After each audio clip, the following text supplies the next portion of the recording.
Këtu janë pra mbegjet apo themelet e një kalaje të vjetër ilire, e cila sigurisht më vjetër se 2000 vite, por saksisht askush nuk e din sepse nuk është hulumtuar ende nga pushteti.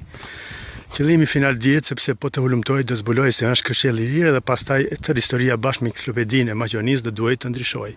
Pra ky duhet të jetë qëllimi, pse nuk është hulumtuar deri më tani. Ky vend gjendet në afërsi diku rreth 1 kilometër vijë ajrore nga fshati Slupçan. Pra vendi quajtur Hisari i Madh apo Kalaja e Madhe, kështu gjithmonë është quajtur ky vend.